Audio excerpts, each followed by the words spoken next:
Okay. All right. Perfect segue from Anya. Thank you. I'm Shelley Black. First of all, thank you all of you for being here today, because exactly what Anya just presented is exactly like one of the core foundations of what I'm trying to do for the entire valley, get us more connected with each other. Bear Valley is such a unique community. I mean, I've been here 15 years, and you couldn't pay me $1 million to move anywhere else ever. $10 million. I wouldn't want to go. I think we have the greatest community in the whole country as far as I'm concerned, my personal opinion. So, and exactly what Anya was saying, that's what we need in our community. We need to know our neighbors. We need to be connected to our neighbors. We don't need to know their politics or their private stuff or their religion. None of that. We just need to have a community that we're all connected and that we're all on the same page. So I started a fire safe community, and today I'm going to explain to you what I'm doing with our fire safe community and give you a little bit more explanation of what the FireWise USA program is. Two different entities, everything's got the word fire and it makes it very confusing, so we'll kind of cover that today. So like I said, I've been here 15 years. I moved here from Trabuco Canyon, and in Trabuco Canyon, I was extremely active in the community with Jeff Kermode, Debbie Geary. Later on in the years, we had Doug Slavin come around and Greg Hahn. They actually didn't live there, but they boarded horses there. They joined our equestrian group. We had a tight-knit community.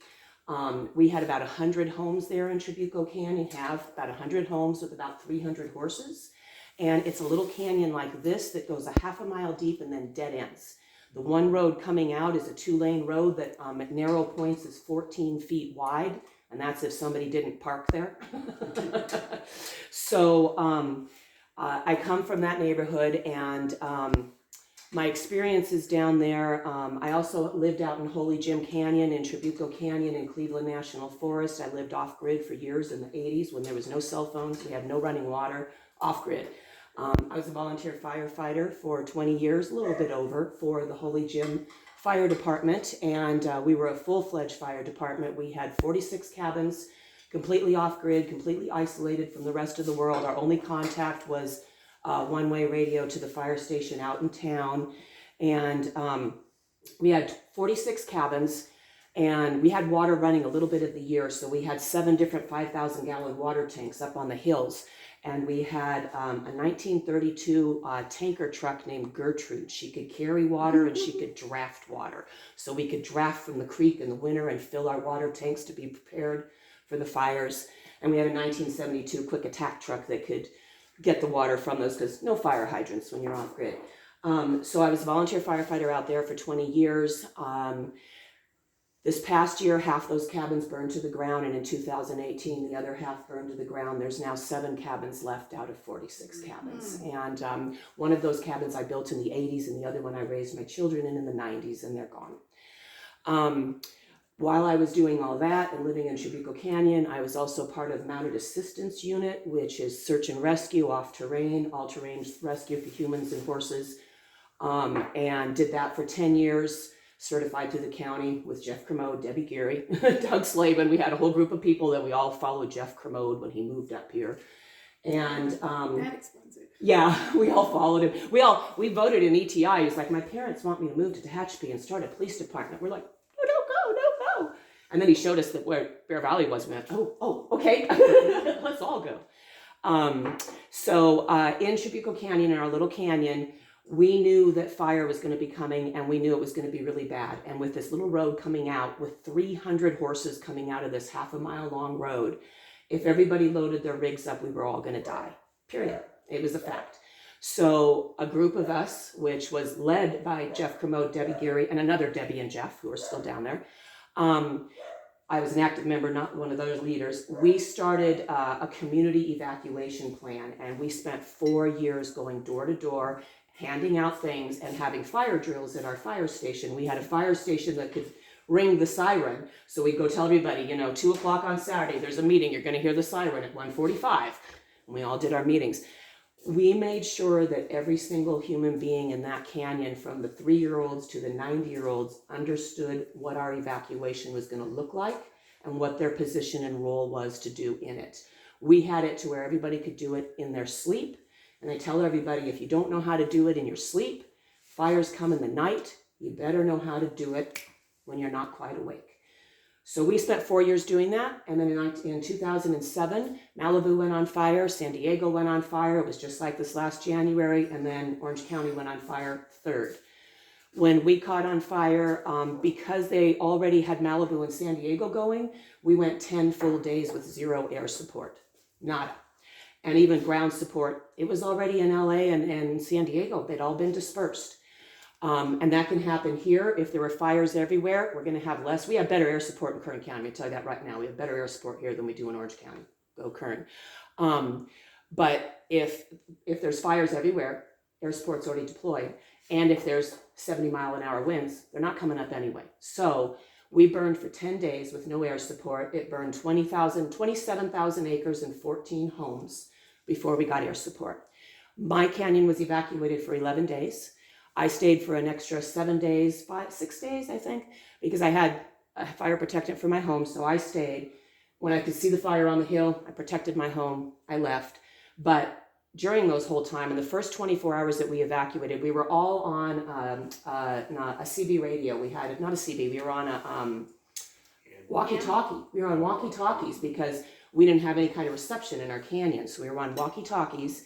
When we evacuated, we had these 300 horses to take somewhere, and there was an empty show stables off Ortega Highway. So I told her, get over there. It was owned by Joan Irvine, who was original Irvine family. And they go, Joan doesn't know. I said, she'll see it on the news. Just go, she'll see it.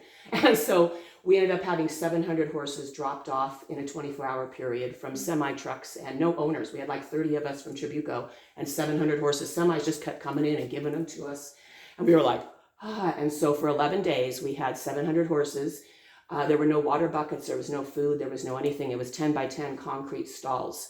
So in 24 hours time, we had to have enough water buckets, enough food, and enough people to manage 700 horses. And then we stayed there with them 24/7 for those 11 days. So our evacuation was so well executed. And there's actually a video on my website, 17-minute video you can watch if somebody made it for us at the horse evacuation site. Jeff Kermode was given accolades and heralded by the state, the Fed, the county, everybody. They've never, ever, ever, ever seen anybody do such a flawless evacuation of what we did. So I moved here in 2009, and after 20 years of being extremely active in my community, I was on, equestrian groups, disaster groups, fire groups, women's groups, riding groups, I was on all of it. I came here and got real quiet and just had a nice little life for a little while. Enjoyed my peace and serenity. And then the Havilah fires happened. I've never even been to Havilah, but when I saw what happened, it just shook me to my core. And I thought, Bear Valley is not ready for a fire. We are not ready for a fire in any way, shape, or form. And if you've ever seen a feed go on next door about it, you can see we're not ready, because the opinions that come out of, I'm going to do this and you should do that and we're going to do that, 90% of them are completely off base. And if a fire happened here today, it would be pure chaos. There's no organization whatsoever. Zero. Okay. And so what you're doing, that's the kind of organization we need, but we need it on a grand scale for the entire valley. We've got to be dialed in. The DPAC, Disaster Preparedness Action Committee, they have a disaster preparedness and evacuation plan on the CSD website. It tells us what we should be doing, because people who live up high need to do something different than people who live low. If the fire's starting right there, the people over here need to do something different than the people over there. If everybody tries to evacuate at once and Stallions and Cummings want to evacuate, there'll be fatalities on the road. We're not going to make it out. In fact, when in our fires, the only horses that got lost, 2 of them died in a horse trailer trying to get to where we were because they got stuck in traffic and the fire came. And the people left, had to get out of their cars and run like you saw in LA, but they couldn't get the horses. So if we have a fire coming from Golden Hills and it's coming on 202, we're not evacuating. We're not getting out of here. That's the reality. People think we're going to take these little back roads. Few people can, but horse trailers can't. Can't do it. And if one person gets out there that, doesn't have the right vehicle and they jam the whole road up, and the fire's right there, not a good situation. We need to know what each one of us is going to have to do at that moment in time. And it is based upon where you're located, what your setup is like. If your homes are real close together or you have huge trees all around you and you're on a steep slope, you have a different need for an evacuation than somebody out on the meadow with open space and nothing around them. It's very, very different. So when the Havilah fire happened, I began going to the CSD and the DPAC meetings, and Dane Hurst was really excited to have me jump in, and he started just, do this, Shelley, do this. And that was how I actually learned about FireWise program. Because I'd lived in my little bubble for the last 15 years, I wasn't even aware this FireWise program existed. I didn't know about it. And when I found out about it, I'm like, ooh, we need this. And so, and the flip side of my stuff, for the last 30 years, I've owned a medical billing business. So I've spent 30 years making insurance companies pay money they don't want to pay. I'm really good at that.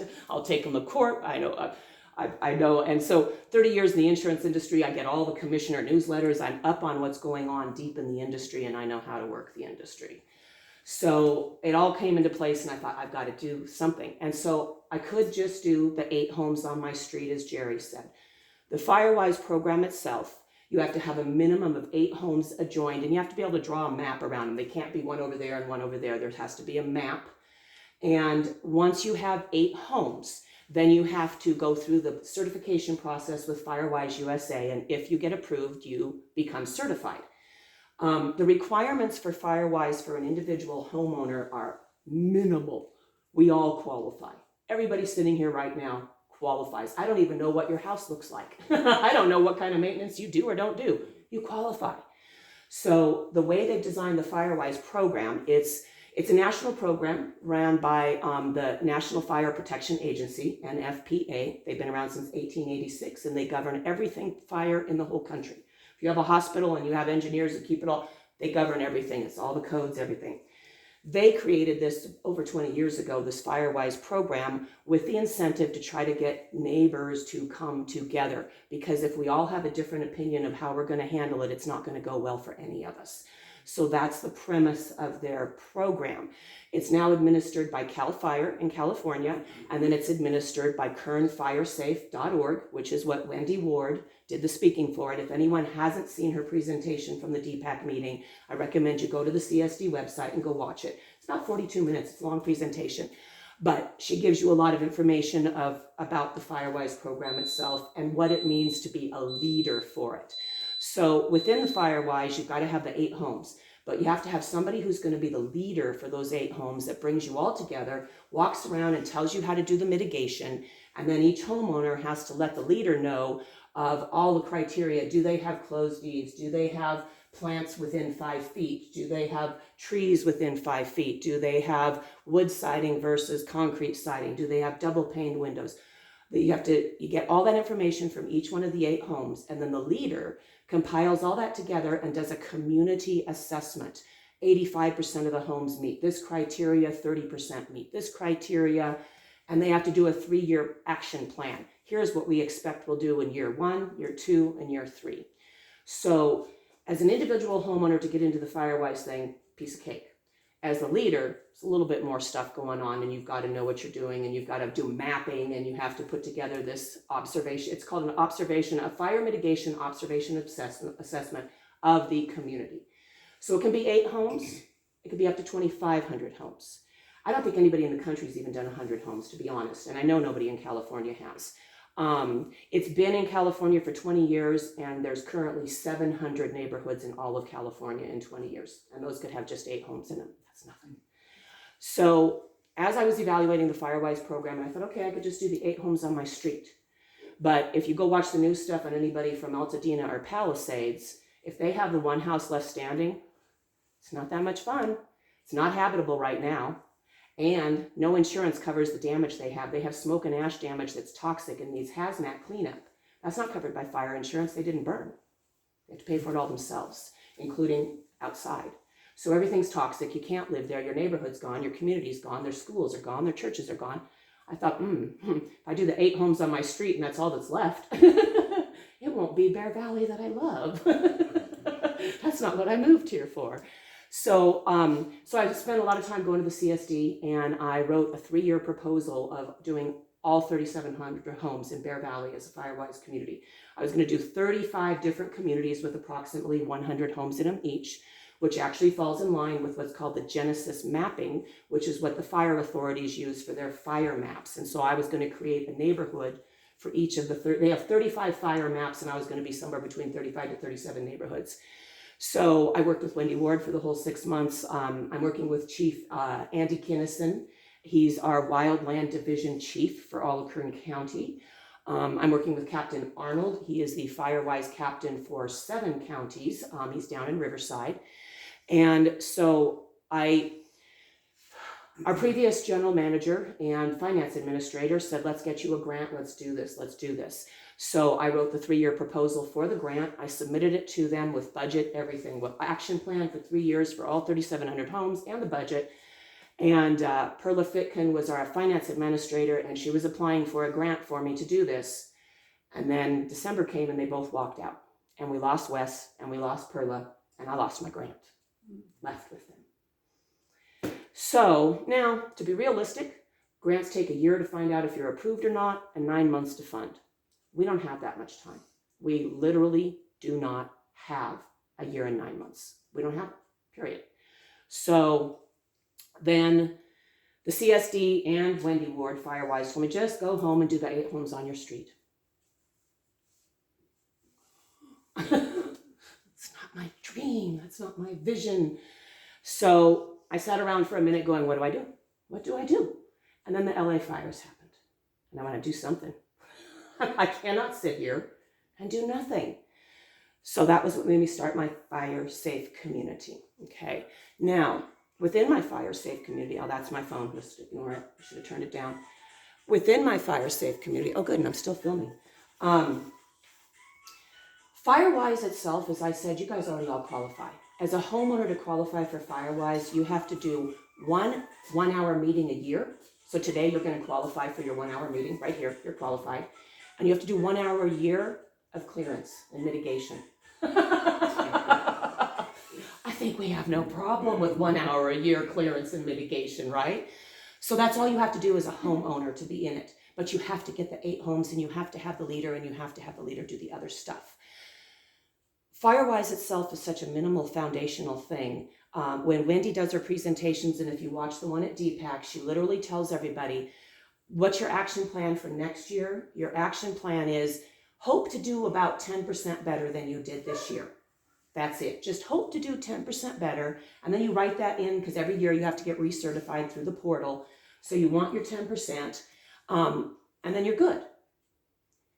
If we only do a 10% improvement each year from where we are now, 2 things are going to happen.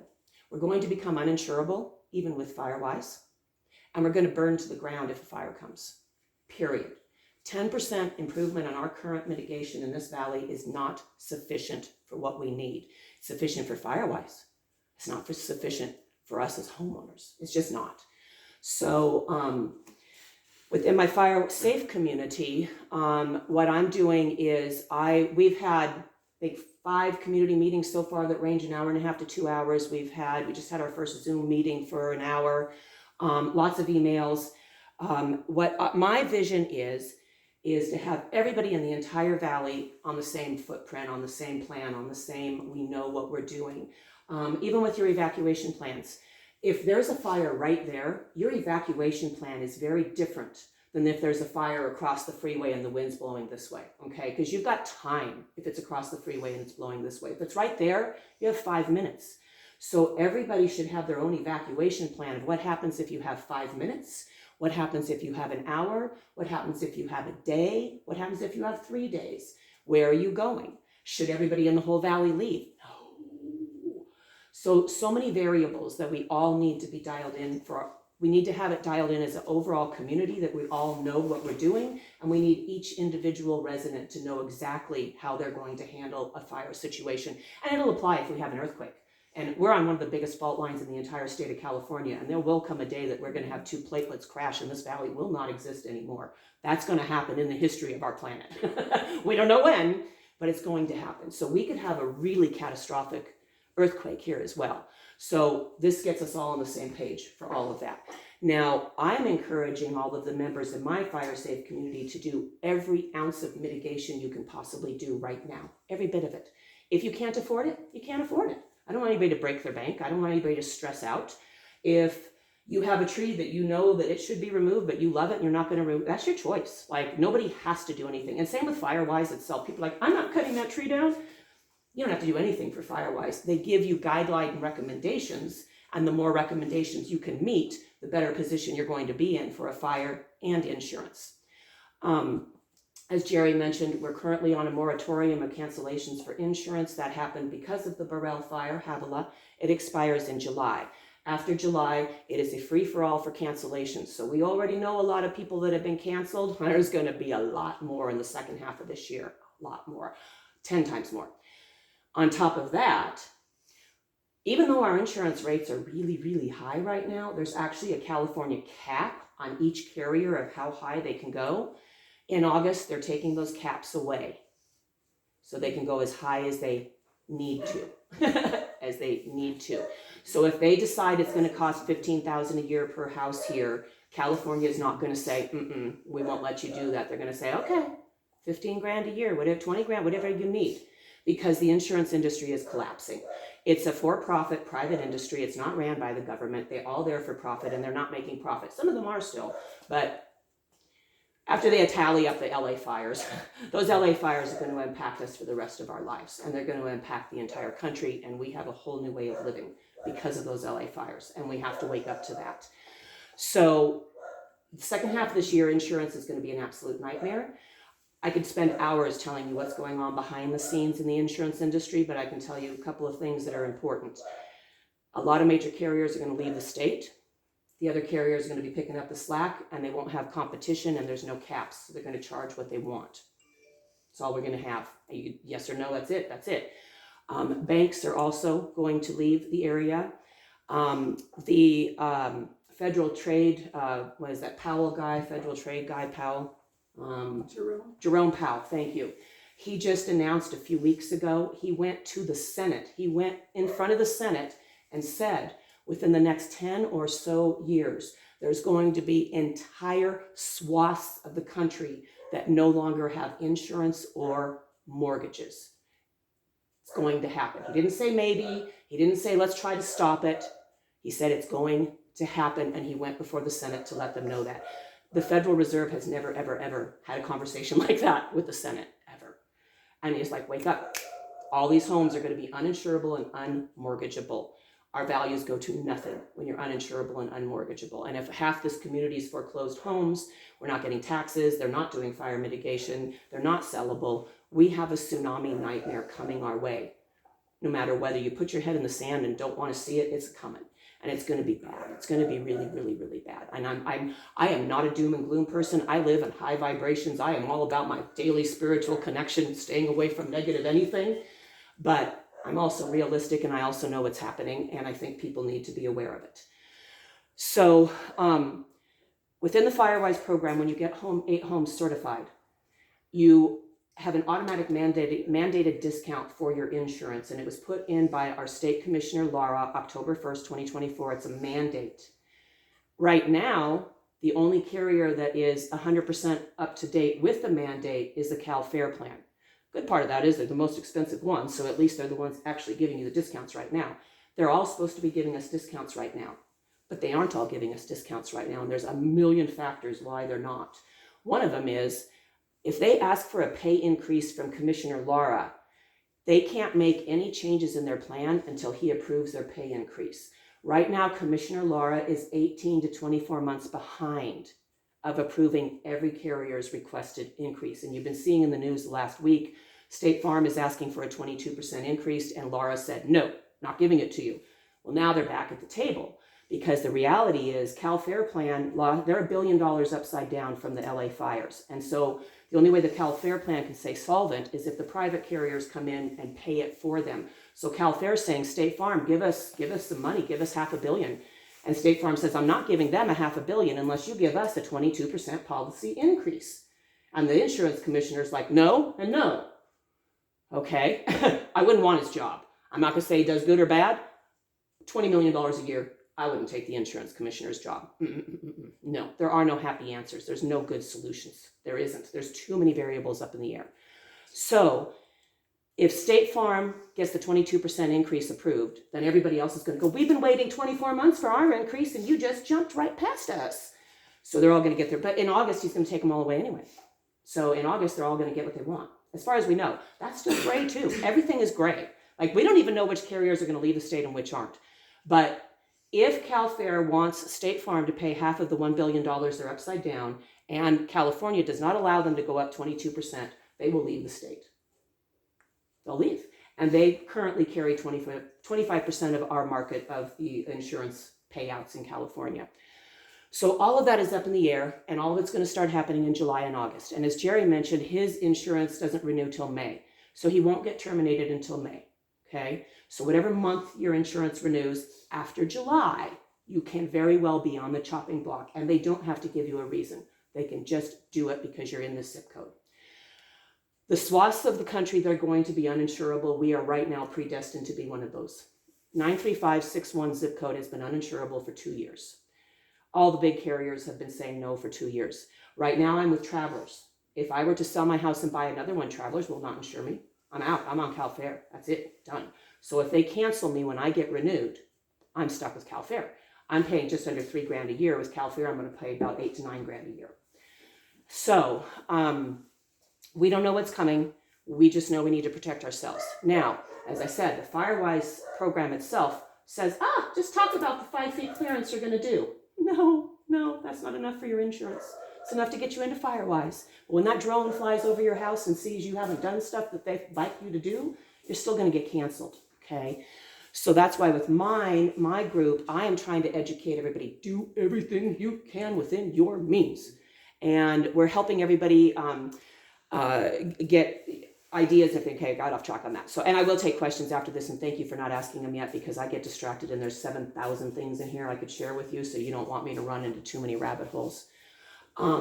So my goal is to get as many neighborhoods through the FireWise program as I possibly can before July and August, because once that happens, people are going to start losing their homes, period. If you can't afford $15,000 a year for your insurance and then you want to put it up for sale, you can't sell it because it's uninsurable. There are cash buyers, but you have to have a cash buyer who's willing to put up that cash when it's uninsured. That's different. Paying cash is one thing. Paying cash and being uninsured, that's a whole different ballpark of financial situation. And I don't think a lot of people want to do that. So the way the FireWise program is designed, one leader, one person out of 8 homes to lead it. To do all of Bear Valley, that would be 462 FireWise leaders. When you're a FireWise leader, it's a lifelong commitment. It never ends. If you stop doing it, then it goes away and you lose all benefits and you're dropped out of the database. It's a never-ending thing. So I started thinking about it, and I'm like, I know for a fact not 1 in 8 people in this valley are going to be a FireWise leader. Not 1 in 16 are. Not 1 in 32 are. Not 1 in 64 are going to be. We have struggled to get 50% of the people in this valley to vote. All they have to do is sign a little ballot and put it in the mail, and 50% of them aren't engaged enough to do that. So the possibility of us becoming a well-run FireWise neighborhood on its own is zero. Zero. We're going to wait for somebody over here and somebody over here. Now, there are people who, we have our social media pages here. We have Facebook. We have Nextdoor. We have a lot of people with a lot of different opinions on there. And I don't know, where you're at on it, but I know people have been out there saying that what I'm doing is I'm scamming people for money. I'm lying about the FireWise program, and basically I'm cheating feeble old people. So I don't call any of you feeble old people, but I've seen that on Nextdoor, or maybe Facebook. I've seen it. So unfortunately, the people who are out there saying, don't go with Shelley because FireWise is free. It is free, but you have to have a leader, and you have to do those 8 homes. And if we wait for everybody in this community to do that, we don't have the time. We don't have the time. The average time frame for somebody to start a FireWise community when they learn about it is 6 to 12 months. So that's to organize it, figure out what they're doing, and get the people in their 8 homes to do it. And then they go to submit it to the portal. Once you do that, you're looking, right now they're getting through the portal at about a 2-month time frame. If you get denied, you have to start that 2-month time frame over again. To expect that there are 462 people in this valley who are prepared to handle that and get it done by the end of this year and get it approved first time through on the portal, pretty slim chance. So the people who are out saying don't come to me, they've started their own little Firewise neighborhoods with about 8 homes, and that's great. I'm thrilled they're doing that, but they're telling the rest of the community not to come invest with me because you can do it on your own. You can, but will you? The DPAC board members and the CSD board members have known about Firewise for 5 years. Megan Clark was our community director, and she was jumping up and down 5 years ago going, we need Firewise, we need Firewise, we need Firewise. Not a single DPAC board member even started a Firewise 8 homes on their street in 5 years' time. Not a single board member of CSD started a Firewise neighborhood in 5 years' time of knowing about it. Wendy Ward's been here telling them about it for the past 1.5 years. You guys didn't know about it because then it happened because I started going to the meetings and causing a ruckus, and then suddenly people started, what's Shelley doing? And now all of a sudden, now we all know about it. So there's a lot of stuff going on in the valley, good and bad about it, but hey, I started it all at least. At least people are talking, at least we're aware, at least we understand that something needs to be done. So, and there's the misconception that Wendy Ward is going to lead a Firewise neighborhood for you. No. Wendy Ward is the Kern County coordinator for every single home in all of Kern County. She works a full-time job and lives in Bakersfield. That is not Firewise. She is there to help find leaders to start Firewise neighborhoods. That's her job. And then the leader has to do the whole neighborhood. People are saying, oh, Shelley's charging money, so she fills out paperwork, and that's it. It's so far off base, and I've invited the people to come to my meetings, but they're not. So disinformation is out there, and it's completely inaccurate, and I can give anybody the accuracy anytime they want it. What's frustrating for me on that aspect of it is the people who are out saying, don't come to me. They are doing their own little street of 8 homes, but they're not coming out to the other 3,692 homes that still need to be Firewise. But they're telling all those people, don't do it, it's free. Don't go to Shelley, it's free, you can do it on your own. You can. Will you? And will you do it in time? Because we'll need 460 people to step up and run their streets, and they better get it done faster than anybody else ever has, because the average is 6 to 12 months to get through the process just to start, and then your 2 to 3 months application. So with my community, I'm telling everybody to do way, way more than they need to. And I'm going to tell you something that I just told my community and everybody. I'm going to take a sip of tea. If you have your tea or coffee, take a little sip, because this one's going to sting. You're not going to like what I'm going to tell you right now. So Firewise, they tell you your zero zone. Zero zone is 5 feet out from your house. Optimally, you have double pane windows, concrete siding, at least concrete 6 inches up. No plants, nothing in 5 feet. You've got your eaves are closed, your vents are sealed, all of that. Okay, that's your 5-foot clearance. Again, for Firewise, you don't have to meet any of it. You just have to say, I'm going to try to next year, maybe. I'll do my best. The insurance companies who fly drones over your home, they care a lot more about this 5-foot space than does Firewise. Okay, and Firewise can't. If Firewise made it sound very scary, nobody would join. So I'm not bashing them for having such a minimum standard. They have to have a minimum standard because they're asking volunteers who've never heard of this to do something. But that minimum standard is just not sufficient for what we need. So the county, Kern County, January 2026, exhale, we're going to have a zero tolerance for the zero zone in Kern County starting January 2026.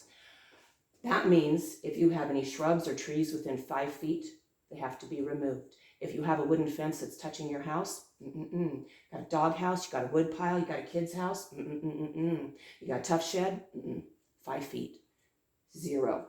So as they drive around right now in June to see if we've weed whacked, they will be driving around to see if we've done our 5 feet. I'm going to guess 90% of these homes in this valley don't meet the 5 feet. I don't meet it.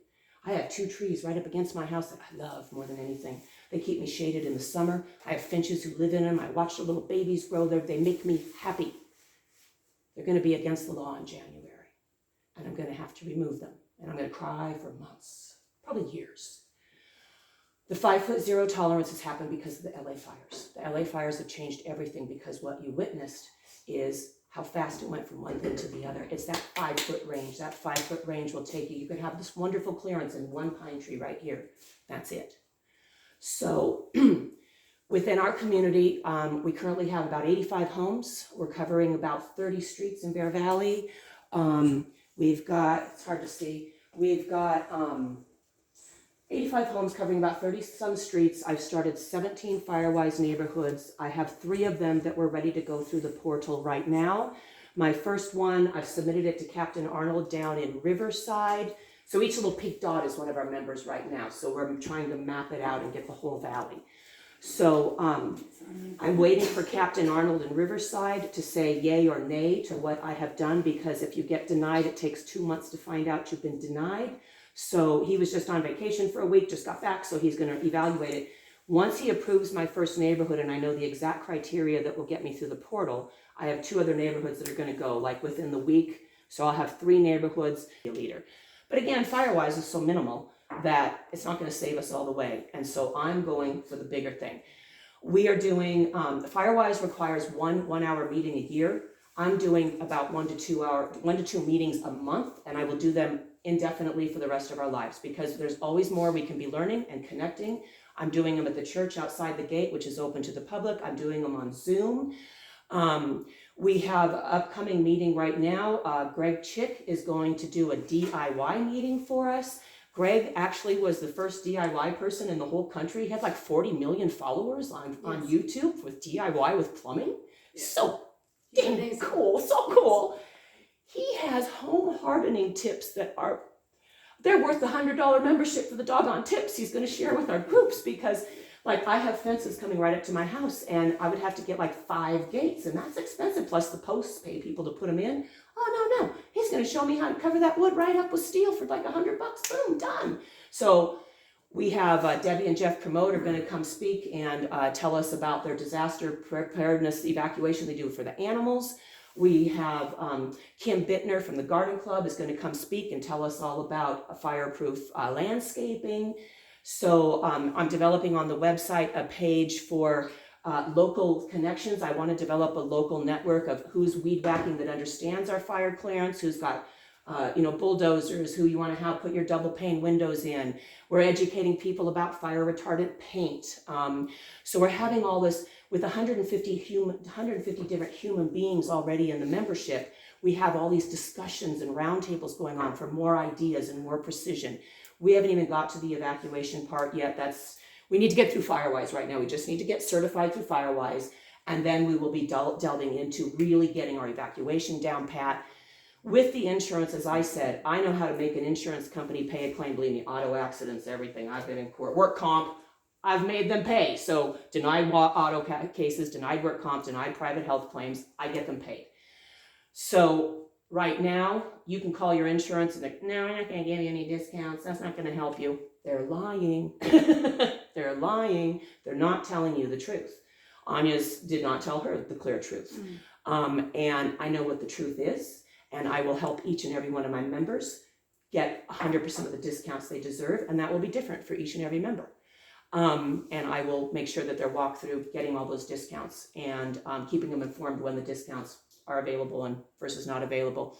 I also offer, because I did 20 years of cabin, volunteer cabin stuff, I can come walk your home and give you an assessment of where are your access points. I can say what your access points of your property, what your access points are of your house, and give you ideas of what you could do to strengthen those up. So all of that was within our community. None of the meetings are mandatory. Firewise, one hour a year, you've covered it. That isn't enough. That doesn't put us where we need to be.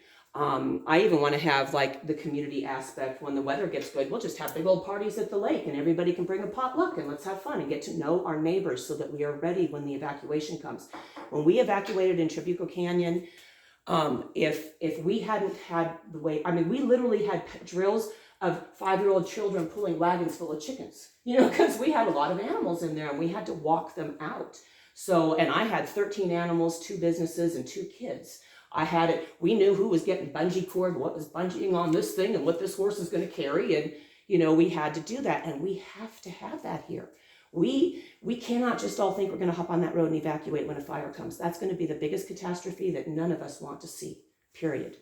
And with this 5'0" clearance coming in January that this entire valley is completely oblivious to, they don't know this. They're not going to know it either. Nobody else is coming to tell you this except me. A lot of people are going to be in a lot of trouble. And one of our members has stuff they don't want to move. And I'm not moving it. Well, You're going to get cited, you're going to get a citation from the fire department, and you're going to get dropped from your insurance, because when that drone goes over and you haven't done your 5 feet, you're dropped, period. That's what's going to happen. So, okay, I think that's most of it. I feel like I forgot some really key thing that I'll probably think of in about a half hour, but for now, that's about, and for my $100 fee for my membership, I wish I didn't have to charge it, but I don't have time to do all 3,700 homes for, like, I could just do the 8 homes on my street, and then I wouldn't charge anybody anything. And I didn't want to charge members here. I wanted the CSD to get me a doggone grant, but it didn't happen. And they're like, wait for the new GM, and then you might see if we have a new finance administrator, and then you can apply again. We're talking 3 years from now. There's not enough time. So anyone who's offended I'm charging money, I'm sorry, but if they want to go do this for 3,700 homes for the rest of their life, then I guess they should go do it for free, but I'm not in that position. I am a single woman who the money I have in my bank today is what I've got. So that's it, so that's where I'm at with it. Anyone who can't afford it and wants to be in the program, no worries, they're in. I will take care of them, in. They want to pay me $50, they can. They want to bring donuts sometime. They want to make more phone calls and get more neighbors, whatever, they're in. I've had people say, well, I have neighbors who don't think it's worth it, but if you do it for free, can we let them in? If they don't think it's worth it, they're not going to take the action I need. The people who pay me the $100, oh my gosh, I've seen people, literally in the last month, I've seen over $100,000 worth of mitigation happen in this valley because of our members, of what they're doing and what they've changed, and clearing out wood chips and bringing in gravel and cutting down that tree and trimming this. It's been phenomenal. And that won't happen with Firewise, because Firewise doesn't expect you to do any of that, but we have to do it. Oh, I know what my last thing is. So with the swaths of the country that are going to be uninsurable and unmortgageable, if we just have 15 random 8 homes of Firewise neighborhood, 8 homes, and we have 15 random of them here in this community, we're going to be that swath that's uninsured. If we could somehow get all 3,700 homes, and we could go, we are the Gold Star Firewise neighborhood of the country. We could talk to the insurance companies. We could say, look, that was my dream, was to be the biggest, most established Firewise community in the entire country and be a Gold Star, set the precedence, and then help the whole rest of the state of California do it. Between the CSD pulling the grant and the people on social media sabotaging what I'm doing, that dream has completely left me now. And I don't want it to leave me. I want to do this whole community, because when they're looking at those swaths of areas they're not going to insure, 93561 zip code is there. But if our little Bear Valley bubble said, no, not us, we're special, it would make the night and day difference. And since we don't know how bad it's going to be, that's the only lifeline we have. We have no other lifelines. This is it. And it's this year. So, okay, now that's been a long meeting. I'll shut up. I think that was the one thing I knew, that I was missing something important. Okay, open for questions. I put something on, I guess, Facebook Community News and a couple places. Well, why don't we have an evacuation plan, like a practice plan? And a bunch of people said, yeah, great idea. But then it just kind of fizzled out. And other people just said, you're on your own, you're just make up your own, Yes. Cool. So I'm just kind of torn, like, wouldn't it be nice to have just a practice? Yes, and that's all of that is what I want to do, all of that. And I can't do it if everybody's going, no, I can't do it. And yes, we have to have a community understood evacuation plan. It's on the CSD website for DPAC, but none of us have read it. And even if you read it, you have to sit and figure out how it applies to your property, your situation, your physical abilities, your everything. There's so many variables. And if we get hundreds and hundreds of people together all discussing this at our meetings, we're getting the ideas, we're getting the connection, we're getting the cohesion and collaboration. And without it, we are not going to fare well in a wildfire, and we are not going to survive the insurance crisis. We're going to become an uninsurable desert with worthless homes. And that sounds so dismal, but this is our reality, and we have to wake up to it, and we have to step into it. So yes, I would love that. If I'd gotten my grants and I could do the whole 3,700 homes like I dreamed, and nobody had to pay me any money, I was going to have so many people. We'd have everything organized for that stuff. And yes, we did practice drills twice a year for 4 years at Trabuco Canyon. And we went door to door and demanded everybody, you show up. And if they didn't show up, we went to their door the next day. Hey, you missed the practice drill. You've got to get out here. And it worked. So we need that. Thank you, dear. Go ahead. I'm also actually studying right now the NFPA, National Fire Protection Agency. I am going to become a nationally certified wildfire mitigation specialist. So I'm in the middle of studying for that test right now, just because everybody wants to say, what does she know? Well, I do know a lot, but I am just a Joe Schmo. I'm just your neighbor, but I've had a lot of life experience that led me to this point. Within the community, I'm not guaranteeing anything, and I'm not demanding anything. You can do as much mitigation as you want, or as little mitigation as you want, which is the same way Firewise is designed. Following on that, you're right, there's what I call the four horsemen in the Bear Valley Springs neighborhood. And they just constantly have their opinions pushed upon all of us. That would be one thing. But secondly, what I'm more concerned about, I know Firewise will catch on, and people do around here do their best that they can. Some are limited by being passive income, age, and then just it won't happen to us. All that mixture, right? But there is something going on, and I think about 90% of the people that they do meet the June 1st brush clearance.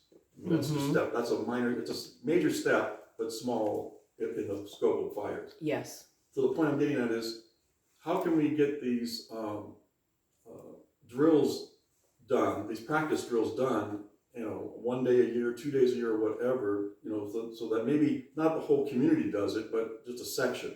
Mm-hmm. The lower, like you said, the lower valley has a different routine than someone in the mid-range, and then someone at the very top. Jacaranda, Skyline, Shenandoah, I pray for those people, because it's, going to be terrible. My final thought is, my house is I would pass very well. My house meets everything that you've just said. Right. I purposely did a lot of things.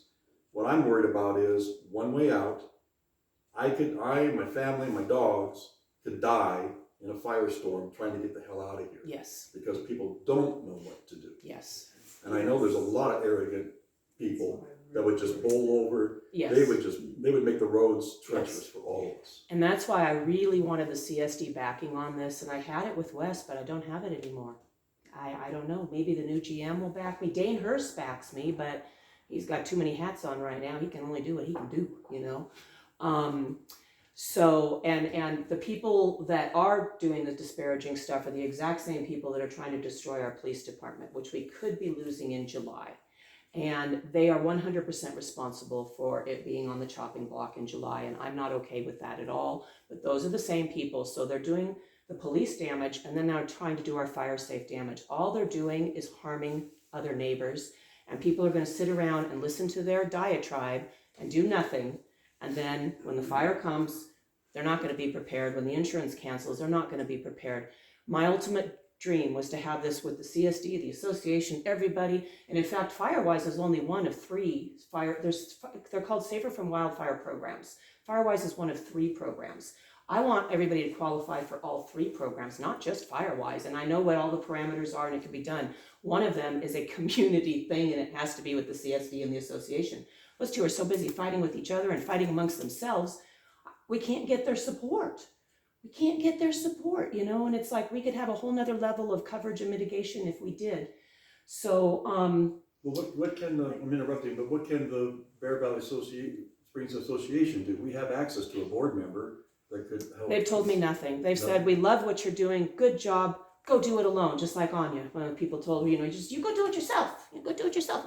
That's fine. I am trying to do it myself. Just don't cut me off at the knees. Pressure on us, though. I'm one of the board members, Shelley. I didn't want to rat you out. No, it's the problem. You're a board member I'm not on the trying to hide, association? yes, Oh, yay, thank you. See, I don't even go to association meetings because I've kept my head low. I've never heard you ask anything from the association. Dawn, I've had meetings with Dawn. Oh, okay. Yeah, I've had meetings with Dawn. And he totally supports what I'm doing.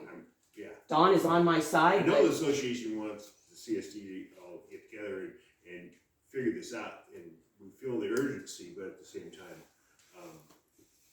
it seems like the CSD has been spearheading these things and not going anywhere with it, which we've already talked about. So, yes. But can't the association put pressure? Oh yeah.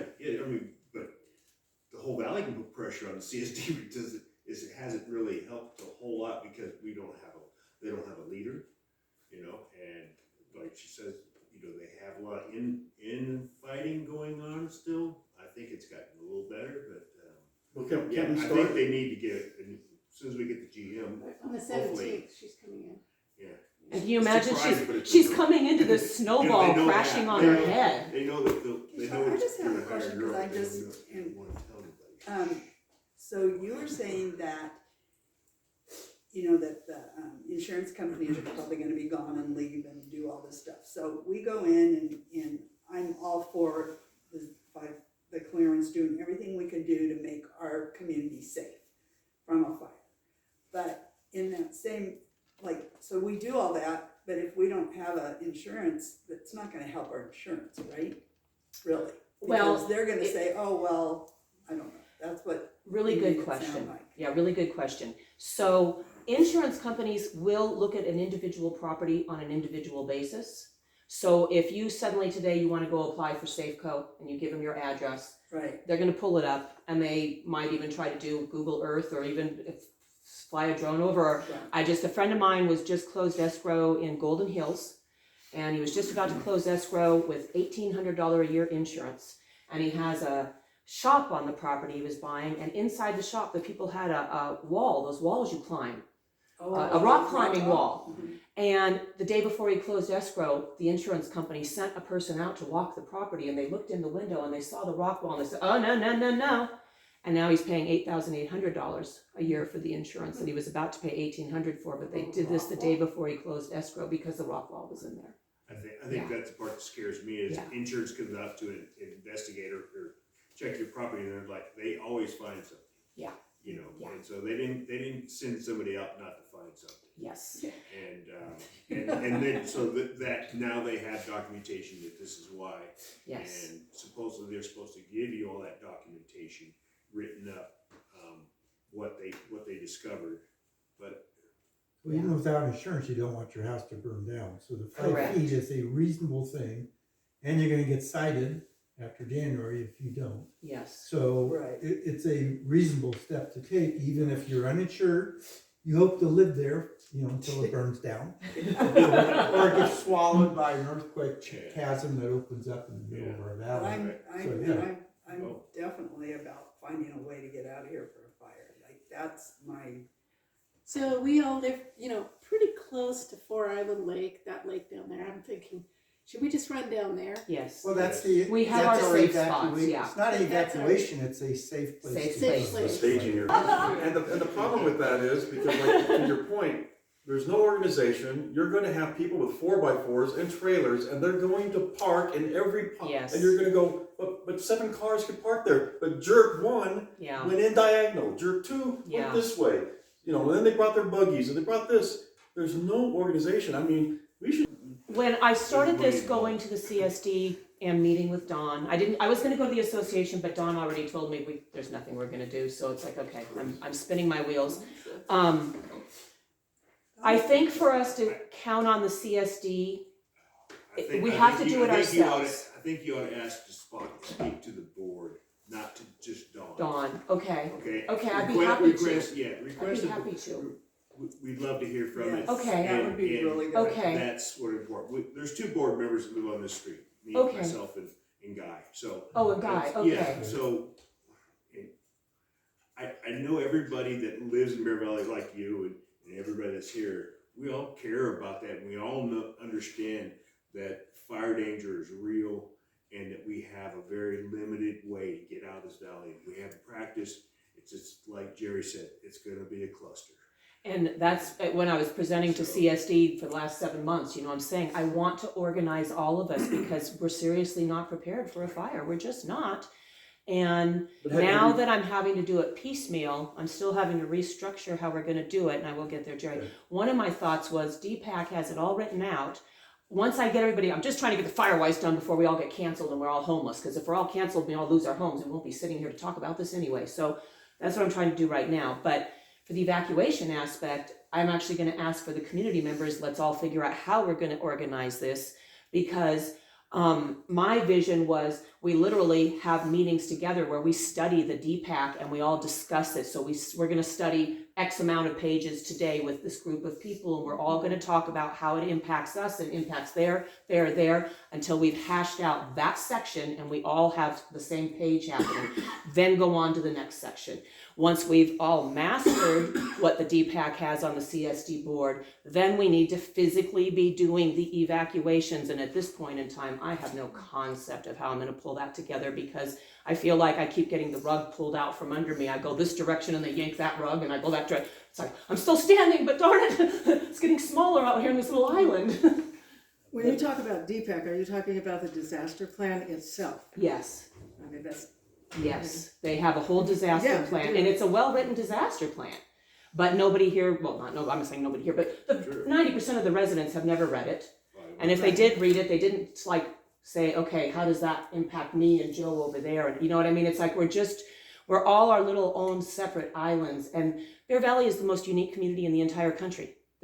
When they were trying to put the bikes on the trails, I'm a horse person, didn't want the bikes, doing a lot of research. There's no other community in the entire country like ours. None.